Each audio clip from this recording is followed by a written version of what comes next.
You're watching Xtreme Trail Talk, and it has been the last day of the Kalahari Augrabies Xtreme Marathon 2018. It's been hot. It's been an awesome day. This is our general classification, so your top 10. Benny Roo taking the win. Xavi, Mark Curtis, Pavel, Russell Nugent, the local boy, Maurice van Zyl, who got the monkey off his back this year by finishing. Erica de Blanche, well, the viewers just have to look at that. Overall 7th. Andy Williams, Naas Janssen van Rensburg, and Albert Bosch are your top 10 for this year, 2018. As you can see, South Africa dominating totally in this event, in spite of having so many overseas entries. So yes, the leaderboards. Benny Roo, nobody was going to touch him. Xavi put in a brave effort on the second to last day, but the gap was just too much. Mark Curtis also having a splendid run. I think he was here last year, the year before, and didn't really shape. The ladies, well, once again I say it, Erica de Blanche, an outstanding performance. I think she's just designed to run in this kind of heat. Tuzi Baldwin and Estelle Gherkins in 2nd and 3rd. We've only had one retirement the whole race. What do we put that down to? Well, Gary Cambridge has been here, I think this is his 3rd time, and 3 out of 3 he hasn't finished. I think he's just,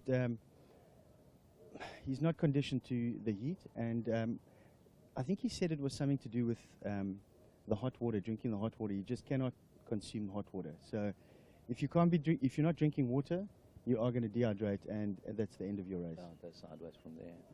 But having only one retirement in the entire race, as I say, is an exception. It's the first time that's ever happened. And it can only be put down to the moderate conditions. Absolutely. We had outstanding weather. Obviously, the guys come here for the heat, and the Kalahari didn't deliver what it would normally deliver. And, you know, you can see on the last day, we had temperatures of in excess of 38 degrees. A different story if that was from day one. We would have a lot more casualties, I believe. Yeah. Well, actually, the heat really came through on day 6 and day 7. But I think by then everybody was pretty much acclimatized to the circumstances or to the environment. And so they just pushed through. Absolutely. I think, you know, if you make it to the last 2 days, it's just it's a mental game. If you have a look previous years, the last day is normally a bit of a sprint to the finish, even for the back markers. And I have to say that it was probably the slowest finish I've ever seen. Temperatures exceeded 43 degrees yesterday, and we would have expected the guys to start coming in at about 9 o'clock, 9:30 yesterday morning, the guys who started at 6, and the first guys, we only saw them about 11 o'clock. Yeah, I think once again, your last day, if all positions are secured, 1st, 2nd, and 3rd in men's and ladies, the back-end guys in the middle pack, you know, they just want to get to the finish line and soak in that awesome feeling of crossing and finishing this 250K extreme race. It's all in all just been such a wonderful event, and it's been such a pleasure to host it. Dallas, hopefully we're going to see a lot more people on the start line next year. It's going to be our 20th event, and entries are open already. So what we'd suggest is go to our website, get those entries in, and hopefully we're going to see you all here next year.